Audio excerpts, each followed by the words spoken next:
Continuing the principles of investing, it is very important that you, I spoke about creating an atmosphere.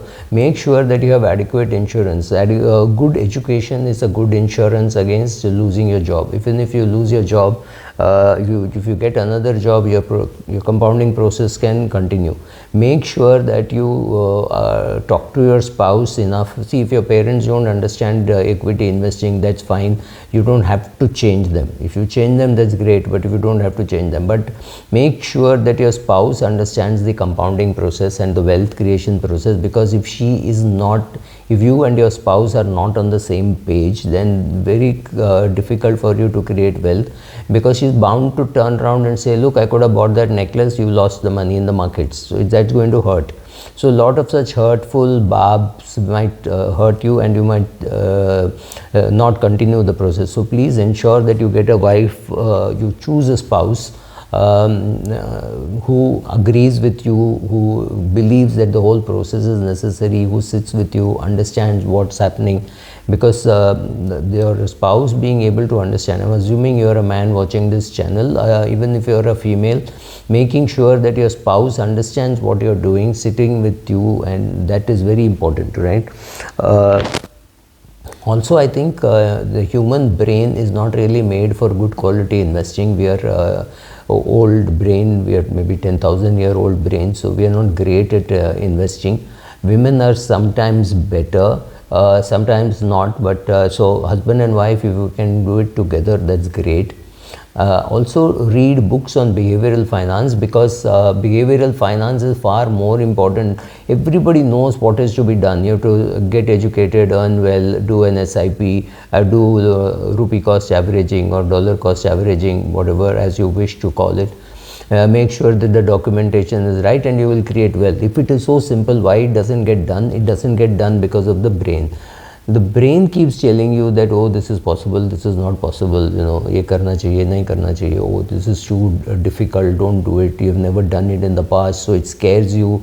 Sometimes it tells you, oh, the price is too high, you should sell. Sometimes it tells you the price is too low, you should sell. So, you know, those conflicting signals come. So if you read about behavioral finance, it does not mean you will conquer behavioral finance. At least you will know that you are making that mistake.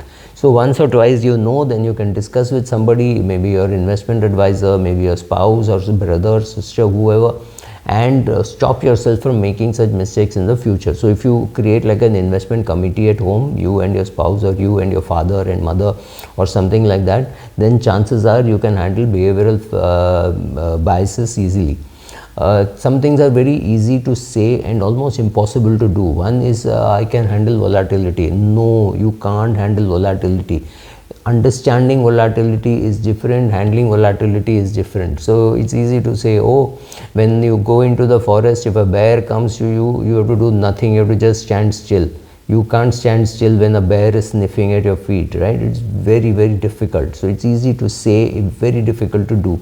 But understand that you have to do it, you have to handle volatility. When the markets are volatile, you have to say, I will take a deep breath, I will continue my SIP, and I will not withdraw money from equity in duress, right? All this behavior is important. So read about it, learn about it, discuss it in the family, and only then will you be able to handle volatility. And if you can't handle volatility, chances are you lose money in the market, right?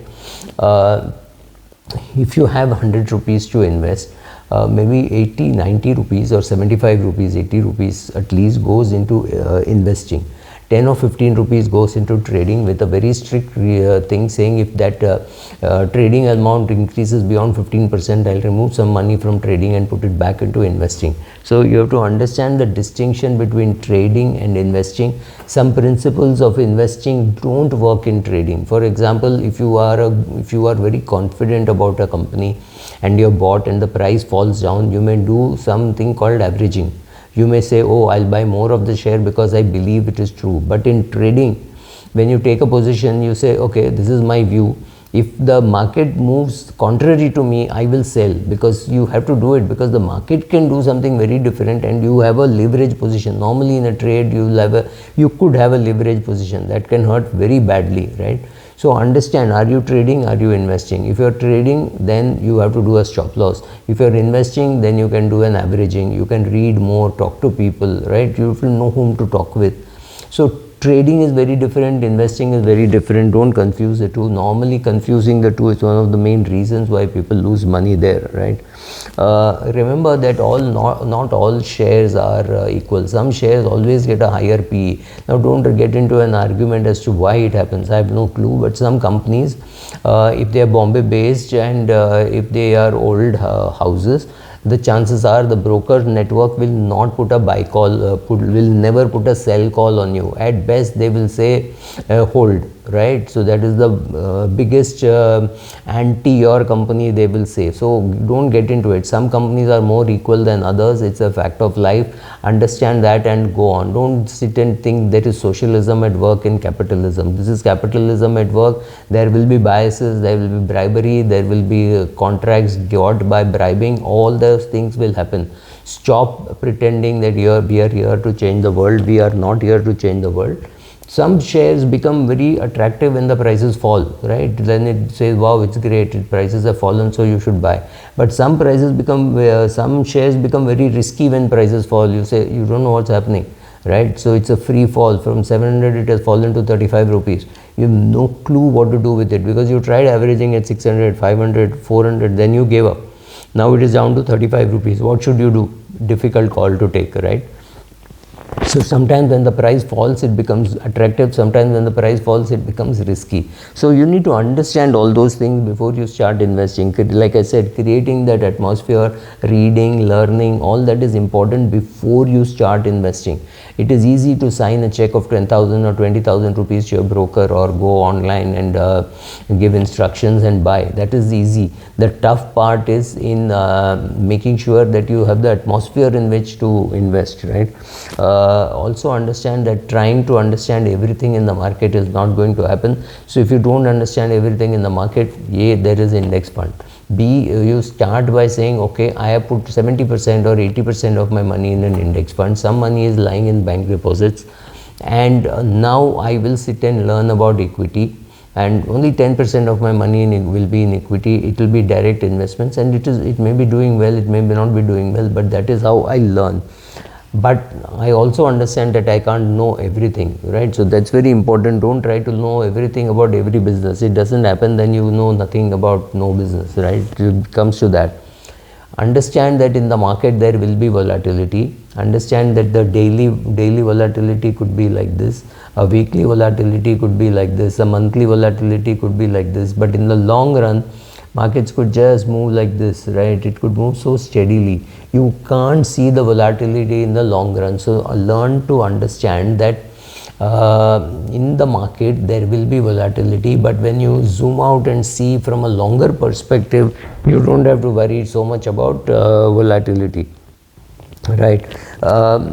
It's always nice to get carried away by stock investing and saying, wow, this is the way to do, I love it, and I get very active. But make sure, if that's not your full-time job, you better concentrate on your job, concentrate on what you're capable of earning, concentrate on getting a better education, learning more, whatever you want to do, right? Do all those things, and make sure that you're creating a good path for yourself to earn money, right? Stock investing should not become activity in itself which subsumes you and does not allow you enough time for other business and social activities or learning activities. So be careful about that. I think I've done 2 videos on principles of investing. Check it out. If you think something more is to be added, I'm sure something more will have to be added, because I've not really sat and written down and speaking with you. So I may have made some mistakes, I may have missed something. So be careful. Thank you. Bye.